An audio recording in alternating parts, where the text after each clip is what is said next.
ምንድነው? እኔ አላውቅም። አምቡላንስ ጥሩ ምኑ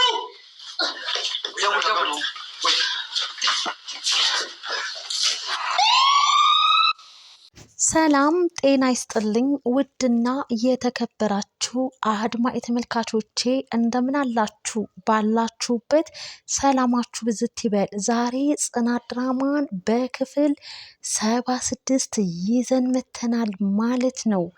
እንደሚታወቀው እንግዲህ በባለፈው ክፍል ሰናይት በእህቷ ምክንያት ከጓደኞችሽ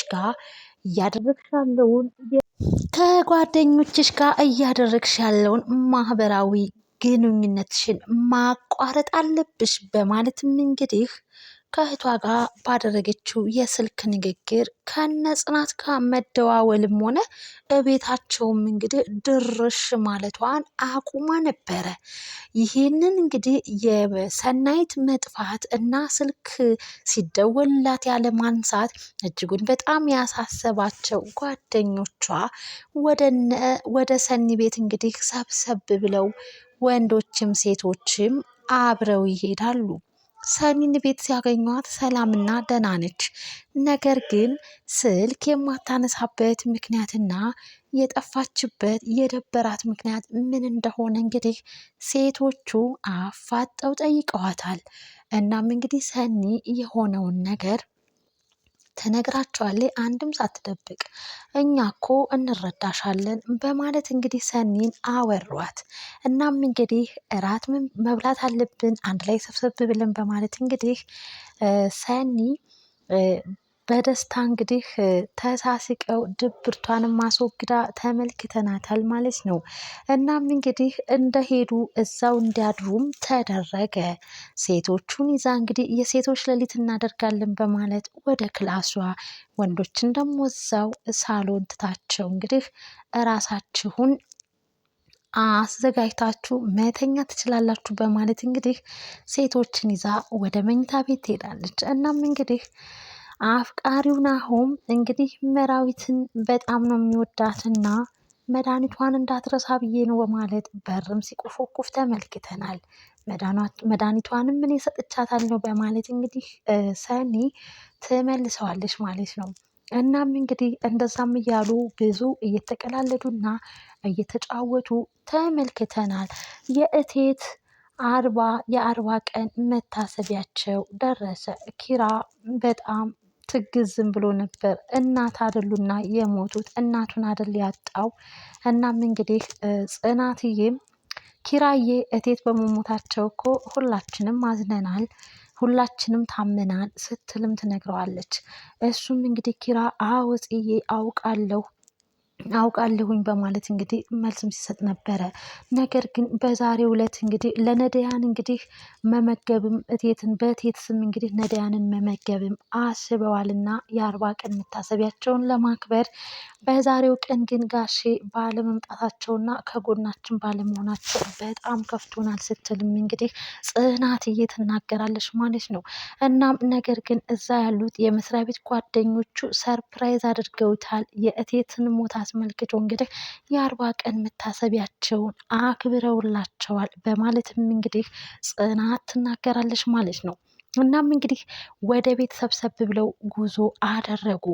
መራዊትና ናሆም ወደ ጽናት ቤት ለመምጣትም እንግዲህ እየተዘገጃጁ ነው። ነገር ግን መራዊት እጅግ በጣም ታማለች። መራዊት እንግዲህ የልብ ኬዝ ያለበት ሰው እንግዲህ ጭንቀት ሀሳብ አብስቶ አይወድምና እንግዲህ የናሆም እናት በተደጋጋሚ ልጅ ስለመውለድ እንግዲህ ጥያቄም ስታበዛባቸው ነበረ። ያም ተጨምሮ እንግዲህ መራዊትን እንግዲህ ህመሟን እንዲቀሰቅስባት አድርጓል። የናሆም እናት እንግዲህ መራዊትን ለትልቅ እንግዲህ ህመሟ እንዲነሳሳባትም እንግዲህ አድርጋባታለች ማለት ነው። ህመም እንግዲህ ጭንቀት ሀሳብ ሲበዛ ልብ ነውና ሰውየው መታመም አይቀርምና እጅጉን በጣም ታማለች። ይሄንን የተመለከተው ናሆም በቃ አንሄድ ወደ እነ ጽናት ጋር እንቅር ሲላትም ነበረ። አይ እሷ እኮ ትጠብቀናለች መሄድ አለብን በማለትም እንግዲህ ወደ እነ ጽናት ቤት ጉዟቸውን ያደርጋሉ። እዛም እንግዲህ ጉዟቸውን አድርገው ሰብሰብ ብለው እንግዲህ መራዊት እንግዲህ ጥሩ ስሜት የላትም። የህመሙም ኬዝ አለ። ወድህም ደግሞ አእምሮዋ ላይ እንግዲህ የተሳለው የናሁም እናት ጥያቄ ልጅ የሚባለው ነገር ሰላሟን ስታድርጎታል። እናም እንግዲህ ጽናትዬም እንግዲህ ሰብሰብ ያሉትን ቤተ ዘመዱን እንግዲህ እያስተናገደችም ትገኛለች። ስራ ከመብዛቱ የተነሳ እጅጉን በጣም እጇንም እንዳመማትና ጥሩ ስሜት ላይ እንዳልሆነች እንግዲህ ለኪራም ስትነግረው ነበረ። እናም እንግዲህ ኪራም ራስሽን ጠብቂ እያለም እንግዲህ ሲንከባከባትም ተመልክተናል ማለት ነው። ጽናትና መራዊት በተደጋጋሚ ስለ ናሆም እናት እንግዲህ ታወራለች። እናም እንግዲህ ጽናት በድጋሚ በባለፈውም እንደተናገረችው መነገር አለባቸው የጤናሽ ጉዳይ ለናሆም ቤተሰቦች ትላታለች። አንዳንድ ሚስጥሮች ተደብቀው ይቆዩና ጊዜያቸው ሲደርስ ለመናገር ዋጋ ያስከፍላል። እንግዲህ እኛ ተምረናል፣ ካለፈው ስህተት የኔ ተምሬያለሁ በማለትም እንግዲህ ኪራን አስመልክቶ የእቴትን እንግዲህ የመታመም ድብቅነቱን እንግዲህ ታስታውሳታለች ማለት ነው። እናም እንግዲህ በቃ መናገር አለብኝ በመጀመሪያ እስኪ ለናሆም አሳውቀዋለሁ ስትልም እንግዲህ ሲመካከሩም ነበር። መራዊት እጅግ በጣም ብሷታል። በጣሙን ስለሚዋደዱ እንግዲህ የናሆም ቤተሰቦች የህመሟን ኬዝ ካወቁ ተለያዩ ይሉን ይሆን በማለትም እንግዲህ ሀሳብ ገብቷታል። ናሆም ደግሞ አውቆበት ወዶ ፈቅዶ የገባበት ነገር ስለሆነ እንግዲህ መራዊትን ማጣት አይፈልግም። እናም እንግዲህ መራዊት ምን ይፈጠር ይሆን የህመሜን ኬዝ ሲያውቁ በማለት እንግዲህ እጅጉን በጣም እያሳሰባትም ይገኛል። ያም ተጨማምሮ እንግዲህ መራዊት እያመማት ነው። ልቧን እንግዲህ በጣም ታማ ቁና ቁና እየተነፈሰችና ሰላሟ ተረብሾ ተመልክተናታል ማለት ነው። ጽናትዬ እንግዲህ ቅዱስ እንግዲህ ቤተዘመድ እንግዲህ አንድ ላይ ሰብሰብ ብለው እያወሩና እየተጨዋወቱ ባሉበት ታይም እናም እንግዲህ ሁሉም ሰው የራሱ የሆነ ችግር፣ ህመም፣ ቁስል አለበትም ይባባላሉ። ኪራ ብድግልና ነገር ግን ሁሉም ነገር እንዳለ ሆኖ የእናትን ሞት ግን የቀመሰው ብቻ ነው የሚያውቀው በማለትም ይናገራል ሀዘኑንና ህመሙን። ይህንን የተመለከተው ቅዱስ እንግዲህ ቤተሰቦቹንም ሆነ ፍቅረኛውን በሞት አጥቷቸዋል። እናም እንግዲህ ራሱን እንግዲህ ሞት ውሰደኝ እያለ ሞትን እየጠራ ያለ ሰው ነው ቅዱስ ማለት። ተስፋ ቆርጦ ነገር ግን ለሌሎቹ ሰዎች ተስፋን የሚያለመልም ሰው ነው ቅዱስ ማለት። እናም እንግዲህ የኪራ ንግግር እጅጉን በጣም ስለረበሸው ከቤትም ወጥቶ እንግዲህ ደረጃ ላይም ቁጭ ብሎ ነበረ። በተራዋ እንግዲህ ሰኒ ልታጽናናው ከቤት ወጥታ እንግዲህ አብራው ደረጃ ላይ ቁጭ ብላም ተመልክተናል ማለት ነው። እና ምን ሆነህ ነው ስትለውም ነበረ ቅዱስም እኔ እኮ የሚሰማኝ አጣሁ እንጂ ብዙ አውርቻለሁኝ በማለት መልስ ሰጣት።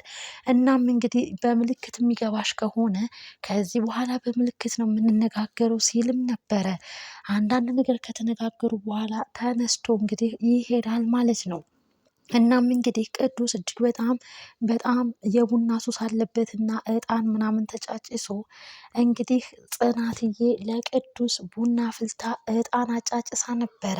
ሁሉም ወጥተው ሂደው እንግዲህ ቅዱስና መራዊት ነበሩ። ቅዱስም ቡናውን ጠጣና በሩጫ ነበር ከቤት ወጥቶ የሄደው። እናም እንግዲህ መራዊት የተጨሰው እጣን ከልቡ ኬዟ ጋር እጅግ በጣም ተያይዞ ልቧን አዳከመውና በጣም አመማት። እራሷንም ስታ የተቀመጠችበት ሶፋ ላይ እንግዲህ ወድቃለች ማለት ነው። ውጭ እንግዲህ ወንዶች ከግቢ ውጭ ነው እንግዲህ ሰናይትንና ጽናትን ይጠብቃሉ ገበያ ሂደው። ነገር ግን አልተመለሱም። እነሱን ጠብቀን ነው የምንገባው ሲሉ ናሆም የምሩ ምርኮኛ መራዊት ቤት ውስጥ ነው ያለችው፣ ብቻዋን ይደብራታል፣ ወደ ቤት እንሄድ በማለት እንግዲህ በሩን ከፍተው እንግዲህ ወደ ግቢ ይገባሉ። እናም እንግዲህ ናሆም ወደ መራዊት ወደ ሳሎን ሲሄድ መራዊት እንግዲህ ራሷን ስታ ወርቃ ያገኛታል። ምሩ ምሩ ብሎ ቢጠይቅ ቢቀሰቅሳትም ልትነቃ አልቻለችም። በጣም ደንግጦ ኪራ በማለት እንግዲህ በጩኸት ድምፅ ያሰማል።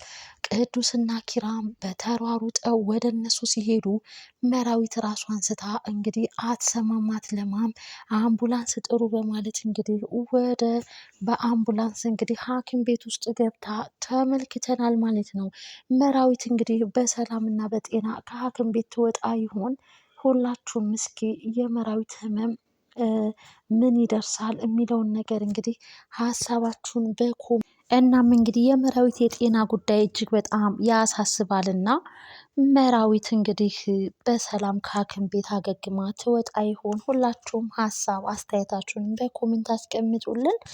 ውድና የተከበራችሁ አድማጭ ተመልካች ለዛሬ የነበረን የክፍል 76 ቆይታችን ይህን ይመስል ነበር። በቀጣይ ክፍል እስክንገናኝ በያላችሁበት ቸር ሰንብቱ። ባይ ባይ።